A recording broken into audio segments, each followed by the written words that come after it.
రాజువైన నా దేవా నిన్ను ఘనపరచెదను.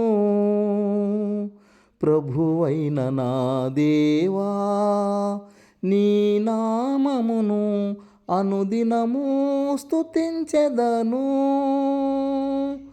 పడిపోయిన వారిని ఉద్ధరించువాడా, కృంగిపోయిన వారిని లేవనెత్తువాడా, నీ ఆశ్చర్య కార్యములను నేను ధ్యానించెదను ప్రభువా.